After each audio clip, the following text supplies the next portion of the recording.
جو ایک نظر اٹھا کر 90 لاکھ کو کلمہ پڑھا کے مسلمان کر دیتا ہے، اس پیر کا عالم یہ ہے، اس کی نگاہ اتنی بات ہے کہ جب اٹھتی ہے تو 90 لاکھ کو کلمہ پڑھا کے مسلمان کر دیتا ہے۔ اس کے عمل کا یہ عالم ہے کہ مریدوں کو بھی تاکید کرتا ہے کہ نماز جماعت کے ساتھ پڑھنی ہے اور با جماعت نماز کا اہتمام کرنا ہے۔ یہ کوئی بات کسی کہانیوں والی نہیں ہے۔ حضرت خواجہ صاحب کی بارگاہ میں ہندوؤں کی ایک بارات آ گئی، ہندوؤں کی بارات آ کر حضرت خواجہ صاحب آپ تشریف فرما ہیں، بیٹھے ہوئے ہیں، جو آپ کے قریبی عوام ہیں مریدین ہیں وہ بیٹھے ہوئے ہیں۔ ہندوؤں کی ایک جماعت آ کر خواجہ صاحب کی بارگاہ میں کہنے لگی کہ حضور ہم رستہ بھول گئے، ہم رستہ بھول گئے ہیں، ہمیں رستہ بتا دیجئے، ہماری رہنمائی کر دیجئے۔ حضرت خواجہ صاحب دیکھ کر مسکرائے اور مسکرا کر کہنے لگے کہ رستہ بتا دوں یا دکھا دوں؟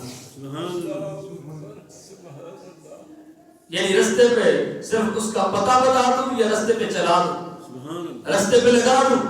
وہ کہنے لگے بندہ کو رستہ بھول جائے نا تو اس کو ہم بتاتے ہیں جی فلاں گلی ایسے مڑو گے، ایسے مڑو گے، ایسے مڑو گے، ایسے مڑو گے، ایسے یہ بتانا ہوتا ہے۔ ارے تو اس کو ہاتھ پکڑا، اس کو پکڑ کر لے کے اس گلی سے ادھر جانا ہے، ادھر جانا ہے، ادھر جانا ہے، یہ گلی منزل ہے۔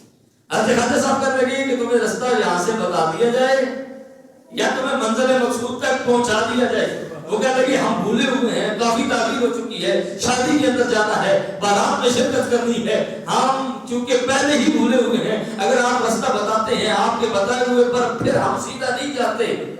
حالانکہ وہ سمجھے نہیں تھے کہ بتانے والا ہندوستان کا شہنشاہ ہو، پھر بھول کیسے سکتے ہیں؟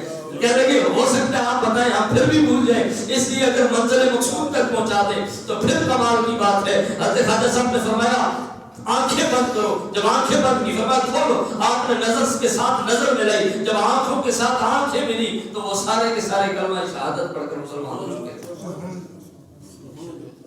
فرمایا تم نے جس رستے کی بات کی ہے، تم جس منزل کی بات کرتے ہو، فقیر کی منزل صرف مدینہ ہے، اب جہاں بھی کوئی بچھڑا ہوا، جہاں بھی کوئی بھٹکا ہوا ملتا ہے، ہم ہاتھ پکڑ کر حضور کے دربار تک پہنچا دیتے ہیں۔ اب تم نے کہہ دیا ہے کہ ہم منزل سے بھٹکے ہوئے ہیں، ہم راستہ بھولے ہوئے ہیں، ہمیں راستے پر لگا دو، منزل تک پہنچا دو۔ ہم جب منزل پر پہنچاتے ہیں تو منزل یہی ہوتی ہے۔ تو حضرت خواجہ صاحب نے اس پوری ہندوؤں کی بارات کو ایک نظر کر کے حضور کا کلمہ پڑھا کے مسلمان کر دیا۔